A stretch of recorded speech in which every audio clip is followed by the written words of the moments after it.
بسم اللہ الرحمن الرحیم۔ ایک بھائی نے سوال کیا ہے کہ معاشی طور پر میرے حالت بہت اچھے تھے، لیکن جب سے معاشی طور پر مجھ پر برے حالت آئے ہیں تب سے بیوی نے جینا حرام کر دیا ہے، یہاں تک کہ بچوں کو بھی میرے خلاف ورغلایا، اور اب میرے جو بچے ہیں وہ بھی میرے بات نہیں مانتے۔ تو اس حوالے سے شرعی اعتبار سے میری رہنمائی کیجیے، میرے لیے کیا حکم ہے؟ کیا میں طلاق دوں یا کیا کروں؟ دیکھیے جی، سب سے پہلی بات تو یہ ہے، جو ہماری بہنیں سن رہی ہے اور سوال کرنے والا جو ہمارا بھائی ہے، ان سے درخواست ہے کہ میرے یہ جو کلپ ہے ان کو ایک بار ذرا سنائیے، کیونکہ ہمارے جو خواتین ہیں ان کو دینی حوالے سے کوئی شعور نہیں ہوتا کہ فلاں کا کیا حق ہے، جو میرا شوہر ہے اس کا میرے اوپر کیا حق ہے، دین نے اب شوہر کو کیا حق دیا ہے۔ یقینی طور پر اگر آپ اس ویڈیو کو دیکھو گے تو آپ جو ہماری بہنیں ہیں، ہماری مسلمان بہنیں ہیں، وہ کبھی بھی اپنے شوہر کی نافرمانی نہیں کرے گی، ہمیشہ تابعداری کرے گی، وگرنہ رسول اللہ صلی اللہ علیہ وسلم نے جو وعیدیں سنائی ہے یقینی طور پر وہ بھی میں آپ کے سامنے رکھوں گا۔ جب آپ سنو گی، کوئی بھی اگر کسی کے دل کے اندر ذرا برابر بھی ایمان ہوگا تو وہ کبھی بھی اپنے شوہر کی نافرمانی نہیں کرے گی۔ دیکھیے جی، رسول اللہ صلی اللہ علیہ وسلم کا فرمان ہے کہ اللہ کے علاوہ کسی کے سامنے سجدہ جائز نہیں ہے۔ اگر سجدہ جائز ہوتا تو میں عورتوں سے کہتا کہ اپنے شوہروں کو سجدہ کرو، یعنی شوہر کا اتنا بڑا مقام ہے، شوہر کے حقوق اتنے زیادہ ہے کہ رسول اللہ صلی اللہ علیہ وسلم نے فرمایا اگر اللہ کے علاوہ کسی کے سامنے سجدہ کرنا جائز ہوتا تو میں عورتوں سے کہتا ہے کہ اپنے شوہروں کو سجدہ کرو۔ یہ اسلام میں شوہر کا حق ہے، کیونکہ یہی شوہر جاتا ہے باہر، دنیا میں جاتا ہے، دنیا میں معاشی طور پر دھکے کھاتا ہے، لوگوں کی باتیں سہتا ہے، اور گھر میں جو بیوی ہے اس کو ملکہ بنا کر رکھا ہوا ہے، ان کو دنیا کا جو باہر کی جو تپش ہے وہ لگنے نہیں دیتا۔ لیکن اس کے باوجود بھی اگر بیوی اس شوہر کے ساتھ نافرمانی کرتی ہے، شوہر کی نافرمانی کرتی ہے، اور جب بھی اس کے اوپر کوئی برے حالات آتے ہیں تو پھر ان کو باتیں سناتی ہے، تو یقینی طور پر بہت بڑا جرم ہے۔ اور دوسرے حدیث میں رسول اللہ صلی اللہ علیہ وسلم نے کیا فرمایا؟ حضرت عبداللہ ابن عباس رضی اللہ عنہ سے روایت ہے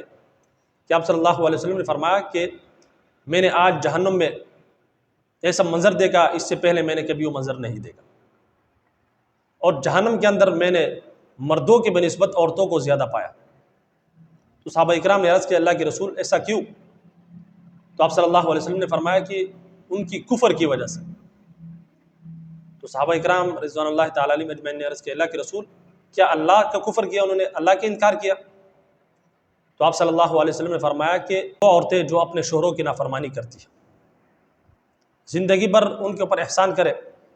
اور ایک بار ناگواری کے بعد اس میں دے گے تو کہے کہ میں نے تجھ میں کبھی خیر نہیں دیکھی،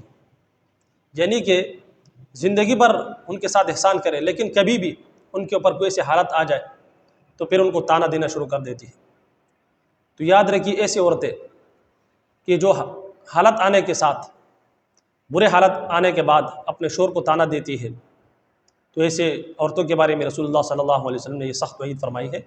کہ ایسی عورتیں جہنم میں کثرت کے ساتھ ہوں۔ تو لہٰذا جتنی بھی ہماری بہنیں، مسلمان بہنیں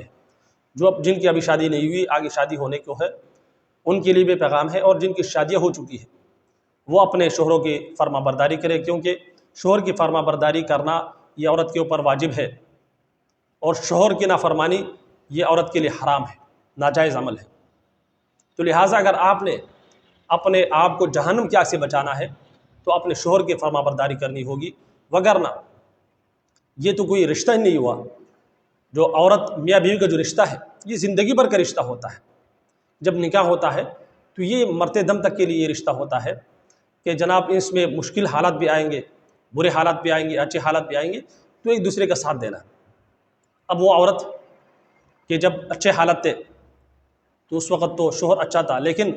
جب جیسے ہی شوہر کے اوپر برے حالات آنا شروع ہو گئے تو پھر تانے دینا شروع کر دیے، اور اولاد کو بھی ان کے خلاف بھڑکا رہے۔ تو یقینی طور پر ایک بہت بڑا جرم ہے، اور ایسی عورت کے بارے میں رسول اللہ صلی اللہ علیہ وسلم کے فرمان میں نے آپ کے سامنے رکھ دیا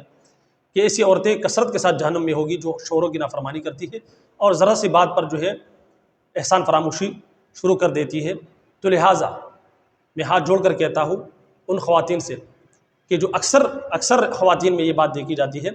کہ وہ اپنے شوہر کی نافرمانی کرتی ہے اور پھر احسان فراموشی بھی کرتی ہے، تو لہٰذا اپنے آپ کو اس احسان فراموشی سے بچائیے، وگرنہ جہنم کے ایندھن بننے کے لیے رسول اللہ صلی اللہ علیہ وسلم کے فرمان ہی کافی ہے۔ اللہ رب العزت ہم سب کو دین اسلام کی صحیح سمجھ اور اس پر عمل کرنے کی توفیق عطا فرمائے۔ اجازت دیجیے، السلام علیکم ورحمۃ اللہ وبرکاتہ۔